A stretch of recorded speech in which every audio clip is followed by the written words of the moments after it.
Hanukkah, of course, is in the distant past, but a lot can be learned from Hanukkah about different forms of contemporary anti-Semitism. The Midrash, one of the rabbinic homiletic texts, recounts the story where Moses approaches God and says, "Let us write down the oral law as well."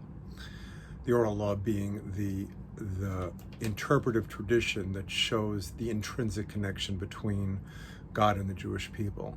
So God responds back to Moses in this dramatic narrative and says, if I did so, then other nations of the world would know my mysteries. It uses the Greek word mysterion, almost as to suggest to the Greeks that the only thing you'll understand about the secrets or the mysteries of the oral law is the outer shell, that is the word mystery in Greek. But God says, if other nations were to know the oral law, then they could all claim Anu Yisrael. They could claim we are Israel. Now, there are two kinds of we are Israel in contemporary America and Europe. The first we are Israel really goes back to the Catholic Church that takes Christianity and says the Jews are no longer the chosen people, but rather Christians are. Of course, Christians have a certain sense of universalism that Jews don't, but nonetheless, that place of chosenness is taken over by Christianity. During that exile, during the Roman exile, it makes sense, of course, that the Jews were no longer to be found in the land of Israel. They were actually replaced. And that is really replacement theology. A contemporary manifestation of that is Charlottesville in 2017, when right-wing demonstrators were saying, we will not be replaced. The Jew will not replace us. There's that sense of exceptionalism, and America has inherited it as well, that we are now, as Americans, and of course this is a very truncated view of what it means to be an American today, we Americans, we are the exceptional people. We are the chosen people.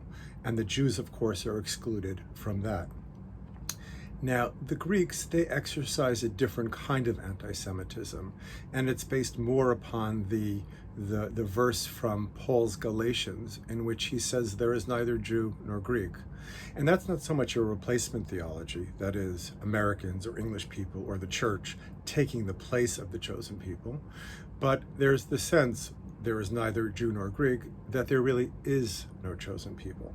That is, it's a resistance to the whole idea of particularity. One can just think of 2017, the Dyke March in Chicago, intersectionality, universality.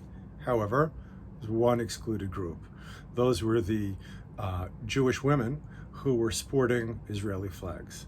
So it's been for centuries, millennia, that Jews stand up and give the lie to false universalism. Again, it's the Romans who say we are Israel and we take their place. Today, perhaps the most dangerous form of anti-Semitism is the one which says there is no Greek and there is no Jew. And although that sometimes can be said out of love and inclusion, sometimes it really is an act of exclusion. And that's certainly the case with the Jews for millennia. That is, the Jews as the other, in this case, on Hanukkah, asserting Jewish identity. And of course, this assertion of Jewish identity can't be jingoistic or nationalistic. It's actually an acceptance of responsibility. And that's really what Hanukkah is, the persistence of that national Jewish idea.